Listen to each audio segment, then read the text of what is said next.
Hi all, welcome back to the Atomic Literature. So today we are going to deal with an essay named The Genealogies of Indian Literature by P.P. Raveendran. This essay is a part of the academic paper The Literature of India or the Indian Literature. So before going on to the essay, we will get a little idea about the essayist P.P. Raveendran. P.P. Raveendran was an academic, a critic, editor, and a translator. He has specialized in modern English literature, Indian literature, and cultural studies. His famous works include Idapadugal, Foucault, Samskara Pathanam, Kamala Das, The Cat is My Grief Today, which is also a part of our syllabus, and many other such stories. P.P. Raveendran began this essay by asking an important question. What does it mean to be an Indian?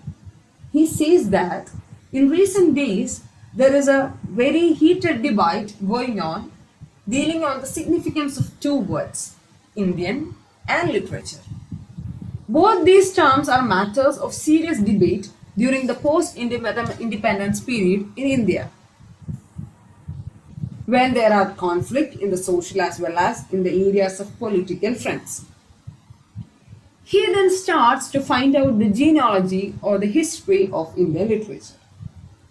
Even though Indian literature is very ancient and is as old as the old paintings and sculptures, we do not have a theoretical record of Indian literature as such.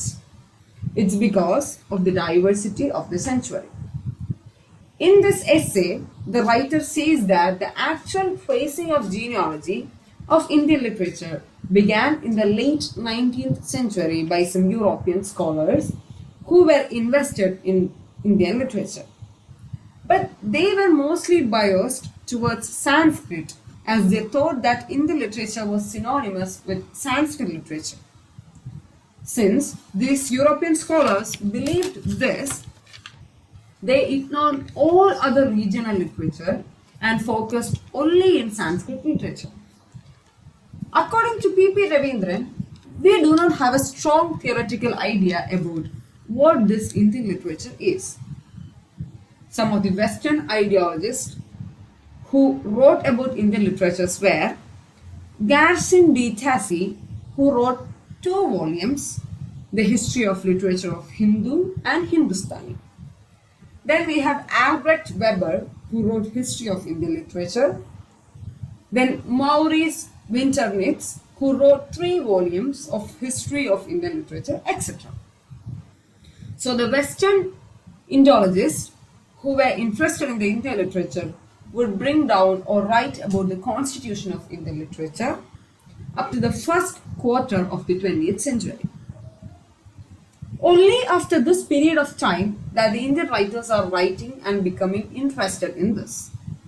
Since some of the Indian scholars who have theorized Indian literature include K.R. Srinivasa Iyengar, Sri Aurobindo, Krishna Kripalini, etc.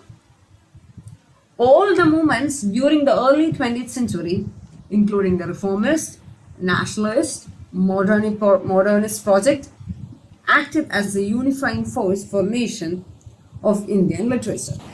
The Sahitya Academy propagated the idea of unity of Indian literature by using the slogan, Indian literature is one though written in many languages. So this particular quoting of the slogan was being used by Sahitya Academy, which brings the idea of patriotism or the idea of unity among the Indians. The name of the journal of the Sahitya Academy was the Indian Literature. Later, during the 19th century, a lot of events happened. It was the period of colonialist and capitalist, of social reform movements, freedom struggles, which all led to the modernization of society. English studies program expanded, the print culture developed, people began to read, and all these events led to the development of scholarship on Indian literature. Then yet another concept is being mentioned here in this essay, the concept of Orientalism. Orientalism is something that deals with the study of culture, language, and people of the Eastern societies by the Western scholars. A lot of European Orientalists carried out enormous amounts of research on India, but they divided the history of Indian literature into three categories: predominantly Hindu ancient India, a Muslim dominated Middle India, and a British designed modern India. Their Orientalist writers gave importance only to the Sanskrit and ignored all other regional literatures. The Orientalists refused to recognize the value and authenticity of several kinds of modern literature. The history of Indian literature in English would reveal that all early Indian English writers suffered from a sense of divided linguistic identity because of certain reasons, that they were against the colonizers, they were using the colonizers' language.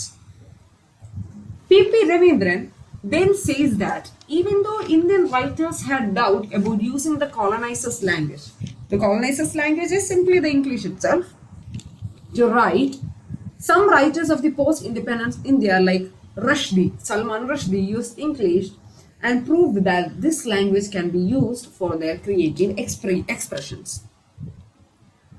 O.V. Vijayan, who was a great writer, always argued that one knows a region by its characteristic features or forms. According to P.P. Raveendran, language is a system of metaphors, and it can be treated as a metaphor for a system that is established in a place. One is known by the language one speaks, and this is the reason why theorists argue that language is ideological. Since language is ideological, even though we can talk about Hindu literature, we can't talk about Indian literature as anything. Most of the Indian scholars of 20th century aimed at elaborating the concept of Indian literature by invoking the idea of nationalism and the sense of cultural identity. There was a criticism that the nationalists of 20th century were operating within the conceptual framework of the Indian nation, and the nationalists of the 20th century elaborated the framework that India is a landmass of divided interest in the present, but connected by a common and glorious past. Indian literature then is both a product of this constructed past and an active agent in the construction of that past. Modernity is often regarded as a mindset rather than a physical condition or a mindset emerging from a physical condition.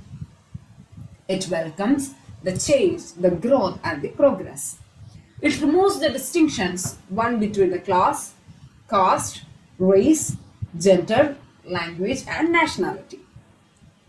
Tradition, which is the opposite of modernity, epitomizes ignorance, changelessness, narrow-minded, and the lack of power. So when the British colonized traditional India, they considered it their responsibility to civilize Indians. Even though we say that Indian literature is one written in many languages and that India's unity lies in its diversity, the genealogy of Indian literature doesn't prevent the presence of myth, legends, and even patterns of narration of stories which prevailed in Indian literature for a long time and bound the literatures of India together. The Sanskrit stories in Panchatantra, the epics of Ramayana and Mahabharata, the Silappatikaram, etc. were some works which circulated in India in all languages and inspired many writers worldwide. In medieval times, the Tamil and Kannadi Bhakta tradition of writing spread from the southern regions of India towards the northern parts of the country. A nation should have an army and a currency.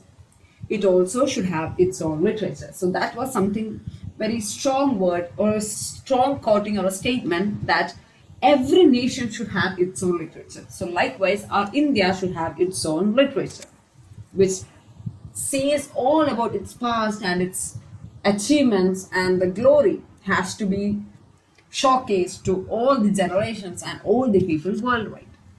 According to P.P. Raveendran, Indian literature can't be presented as the expression of an essential Indian spirit or of a community commonly shared sensibility because a nation is questioned will not be stable. Some of the writers from various Indian languages are Saadat Hasan Manto, Mahashweta Devi, Vaikem Muhammad Bashir, Shashi Tharoor, etc. The writer says that no one would ever dare to talk about an essential Indian spirit running through the works of these writers who have same nationality but whose histories, context, mindsets, experience, etc. are different from each other. Because each individual is different from each other, so each of their nationality or their history or their mindsets or their experience, even though they have same nationality, their experiences or their way of thinking or their context, everything will be different.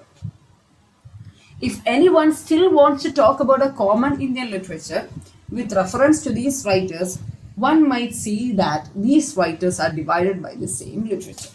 So this is how the essay is ending, and this is what the themes or this is what the concepts which are being dealt in this essay by the essayist P.P. Raveendran.